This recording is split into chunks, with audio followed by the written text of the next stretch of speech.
چې کته وای چې ماته مکمل المون ملاو شي کنه نو بیا به ته د فقه یو کتاب د خلاصا ورته وای ښه خلاصا قیدانی وړو کتاب د به لیدلای خلاصا پاغي کې مکمل منشتخه او یا په اردو کې مکمل نماز کی کتاب تبلیغیان ځان سره ګرځوي قران او حدیثو کې نشته خو په هغه وړو کې شانتي کتاب کې شته ده فقهای کرام لیکل دي امام ابو حنیفه رحمت الله شاګردانو هغه کتاب کې مکمل المون ملويږي نه په قران کې ملويږي نه په حدیث کې ملويږي دا حقیقت ده لك موسى بد فرعون ساحران زغلو لك موسى بد فرعون ساحران زغلو قرآن سنت باندې ذلیلا بدعتيان زغلو او دارنګي نه به د قران نه خبري نه به د حديث نه خبري فسئلوا فافتوا بغیر علم فزلوا وعزلوا تپوست نوشي نو بلا علم او بلا دلیل فتوی به ورکی نتیجه بداوی چې خپل بم گمراوي او خلق بم گمراه کوي نو دا زوال مزل چې وتوي ناغه داخله لك احمد بن حنبل قوي عزم ورتا مقدما من درباري ټول ملایان غلو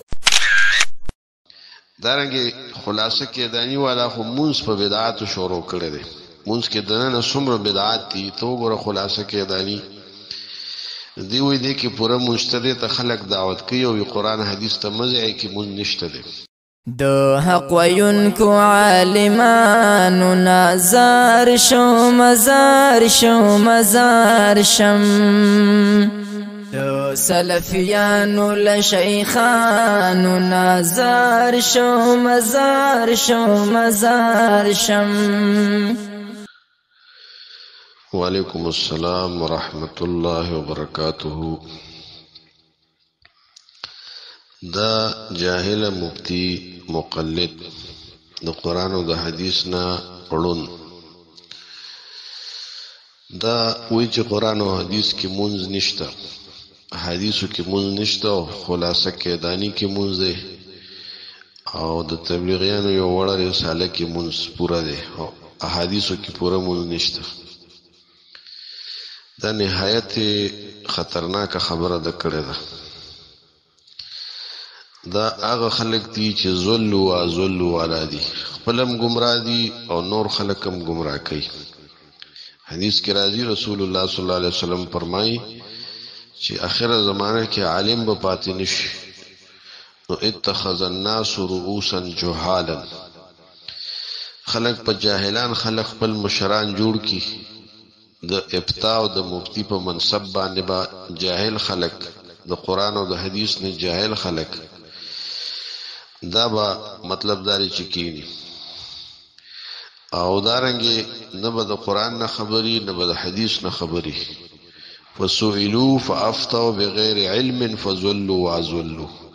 تپوست نوشی نو بلا علم و بلا دلیل فتوی با ورکی نتیجه بداوی چې خپل بم گمراوی او خلق بم گمراه کوي نو دا زوال مزل چې وتوي ناغه دا خلق دي چې ته چې خلاصه کې دانی کې پورا خلاصه کې دانی کې پورا مستند او احادیثو کې نشته څومره خطرناک خبره اول خوستا خلاصه کې دانی کې چې کوم خبرې دي دی وی چې اشاره به سببا چې د تشهود کې حرام ده که اهل الحديث دی وتا حرام وي د محدثینو په شان دي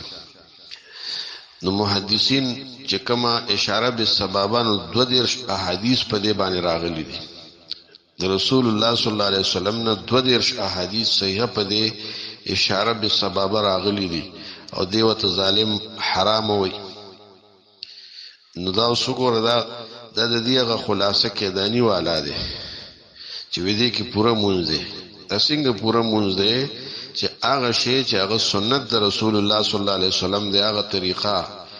او یو حدیث نه دو دیرش احادیث په دې باندې مونږ راجمع کړی دي او دې داسې عمل ته حرام وي حرام دارنګه خلاصه کې دانی والا خو مونږ په بدعات شروع کړی دي مونږ کې دنه څومره بدعات دي ته وګوره خلاصه کې دانی دی وی دی کې پوره مجتهد ته خلق دعوت کوي او قرآن حدیث ته مزه کې مونږ نشته دي الله فرمایي اليوم اکملت لكم دینکم د دې خلکو په اکملتو اليوم اکملت لكم دینکم باندې ایمان نشته که په دې باندې ایمان وي دا خبره به نه کوله ستا خلاصه کې دانیو دا رساله خو اوس تاسو لیکل دا خو اوس رااله دا خو ډېر رستو پیدا شوی دی د دې نه مخکې خلکو مونږ ناقص کو پوره مونږ کو چې ته چې احادیثو کې مونږ نشته دی د رسول الله صلی الله علیه وسلم په دور کې صحابه کرامو مونږ پوره کو ناقص کو دارنګه د تابعینو په دور کې هغه مونږ پوره کو ناقص کو دا ډیره غلطه نظریه او عقیده ده دا چې خلک د خپل خبرونو کو توبه نه باسي د دې انجام خرابيږي او په دې خبرو باندې کدا قصدن آمدن دی کوي او دا دینه توبه نه باسي نو د دایره اسلام نم پدی وتی شي ځکه چې د قران او حدیث ناقص غني چې دې کې مونږ نشته نو مونږ خو د اسلام غټ رکن دی او دارنګه قیامت کې باول تپوس د مانځ کیږي او ته چې مونږ د اهم عبادت پکې نشته ته څومره د جهالت او د ناپوهۍ خبره ده